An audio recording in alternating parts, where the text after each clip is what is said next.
It felt like déjà vu.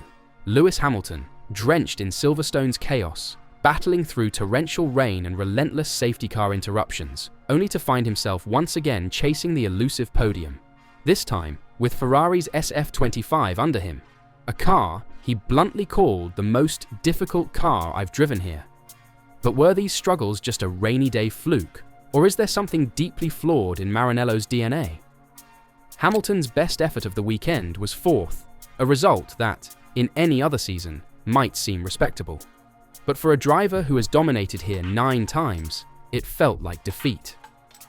It was a difficult day, I think, for everybody. Not the result that I was hoping for, but I got some points. Still, he shrugged to the media. That 4th place finish, he admitted, was the most difficult car I've driven here. In qualifying, Hamilton showed glimpses of the old magic, battling for pole until a final sector mistake dropped him to 5th. But in the wet, the tyres dropped off massively. The car was unbelievably tricky to drive. Every corner felt like walking a tightrope. I just struggled to keep up, he said. It's not a car that likes those conditions. Yet Hamilton refuses to bow to despair. Ultimately, I learned a lot today. It's only my 2nd time driving in the wet in this car. I can't even express to you how hard it is, he insisted. So hard, he continued, that next season's SF26 will need more than incremental tweaks. It will be nice to sit down with the people that designed the car for this year, because there's elements of this car that no one else can look to. Let that sink in. Hamilton, Ferrari's prized acquisition, calling for a design overhaul, not just a tweak, a full-on reckoning. These words opened the door to a growing rift between driver and chassis, a tension that threatens to unbalance Ferrari's championship aspirations for this and next year. Under fire wasn't just Hamilton. The Ferrari pit wall came under scrutiny too. Team principal Fred Vasseur revealed a crucial detail. Hamilton's GPS was down all race. "We lost the GPS of Lewis all the race," Vasseur admitted. "It means that we are completely blind and didn't know where the car was." Pit timing became guesswork, strategy fragile. At one point, it was probably 1 lap too early, Vasseur said, lamenting a decision that cost 4 or 5 seconds. The absence of real-time location data compounded the challenge under changing weather. Strategy isn't an excuse, it's part of the job. Yet, that awareness underscores why Hamilton's temper flared. The SF25 was battling both guerrilla weather conditions and blind pit calls while pretending to be a well-oiled F1 weapon. No wonder he erupted after the race. Then there's Vasseur's take on Hamilton's car. "Very snappy," he agreed, nodding to Max Verstappen's similar complaints on another Red Bull. "It's very difficult to have a consistent car. It's where McLaren is much faster than everybody." He referenced tyre pressures, stint timing. Dependent on the tyre pressure, and soon as you are a bit aware of this, you are struggling a lot. Ferrari's raw pace remains, but its window of performance shifted too soon, or too late. Nothing consistent, nothing reliable. Fans and pundits alike are now asking, what will remain from the SF25 when Ferrari designs next year's car? Hamilton's chilling warning rings loud. Elements of this car cannot go into the following year. Not just performance, but philosophy. Maranello must recalibrate. They must rediscover stability. Hamilton's final reflection? "Even then, you saw I went wide."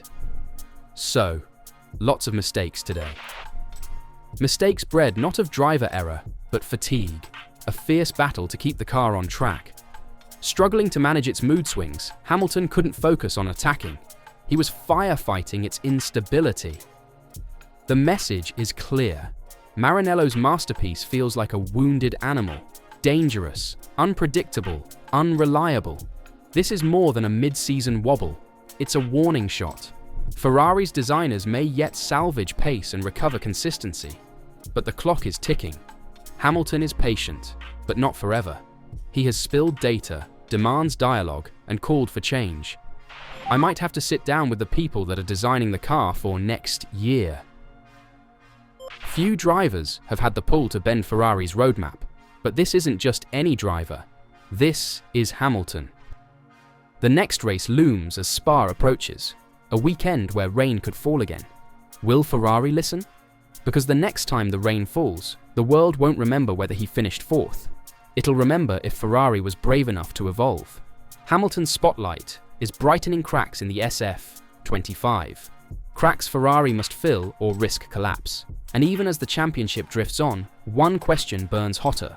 Has the bleeding begun, or can Maranello heal in time? And here's where the story turns. Because Hamilton, for all his criticism, isn't just hammering Ferrari out of frustration. He's fighting for them. This isn't a man giving up. This is a man demanding better. And behind the scenes at Maranello, that might be the most valuable wake-up call of all.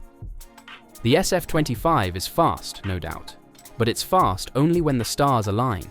When the temperature is just right, the track is smooth, and the rubber is fresh, it sings. But when chaos strikes, it folds. It's reactive, not resilient. A car that turns at a low speed, a more stable car, Hamilton listed bluntly when asked what he wants from the rest of the season. He knows what's wrong, and he's unflinching about fixing it. Ferrari's internal politics are legendary. Decades of change, pressure, and self-inflicted wounds have built a fortress of caution. But Hamilton's arrival was never about playing it safe. It was about shaking things up. A new culture. A new demand for results. Still, we're not able to fully extract everything in quali, and then the race is a little bit harder, he said after Silverstone. A coded message. We're close. But we're doing it wrong. Even Fred Vasseur, ever the diplomat, couldn't dodge the truth. It's very difficult to have a consistent car. It's where McLaren is much faster than everybody. He knows. The SF25 isn't versatile. It's a diva. Fast in bursts, but erratic over a race distance. And it wasn't just setup or tyres or weather. Let's talk about that GPS failure again. A detail that sounds minor, but changes everything. Without real-time tracking, Ferrari was essentially flying blind on strategy. They didn't know exactly where Hamilton was on the circuit during the chaos of weather shifts. Which corners were dry? How close was he to pit entry? How long could he stretch that tyre? All of that guesswork. We lost the GPS of Lewis all the race, Vasseur admitted. It means that we are completely blind and didn't know where the car was. That's not a small bug. That's a total systems failure. And, in the razor-edge theatre of a British GP, it may have cost Hamilton his first Ferrari podium. This is what makes the frustration sting deeper. Hamilton was close, not just to P3, but to validation, to finally standing on that podium in red. He was within striking distance of Nico Hülkenberg, who, in a twist of irony, was driving a Sauber that had started from the back row. Hülkenberg got the podium. Hamilton got the lecture. So, what now? If you look closely, the real fear isn't that Ferrari is too slow. It's that Ferrari is slow to change. The car isn't adaptable. The team isn't reactive enough. And the driver, well, he's out of patience. But let's be clear. Hamilton didn't sign for Ferrari to play it safe. He came here for a challenge, for legacy, for history. And history doesn't come from fourth place. It comes from transformation, revolution. So now the pressure falls squarely on the Scuderia's shoulders. They've got the fastest learner in the paddock giving them feedback. They've got data from every angle: weather, tyres, stints, GPS failures, onboard telemetry. Hamilton's done his part. He's endured the missteps, absorbed the chaos, and delivered consistency. 12 rounds in, Hamilton is 6th in the championship, behind Leclerc by just 16 points. Ferrari sits 2nd in the constructors, not thanks to dominance, but due to others faltering. This is no time for excuses. This is the storm before the storm. Because if Spa rains again, and the SF25 wobbles again, the questions will only get louder. Was this move a mistake? Is the car unfixable? Can Hamilton bend Ferrari before Ferrari breaks him? You tell us. Drop your thoughts below. Is Hamilton right to sound the alarm?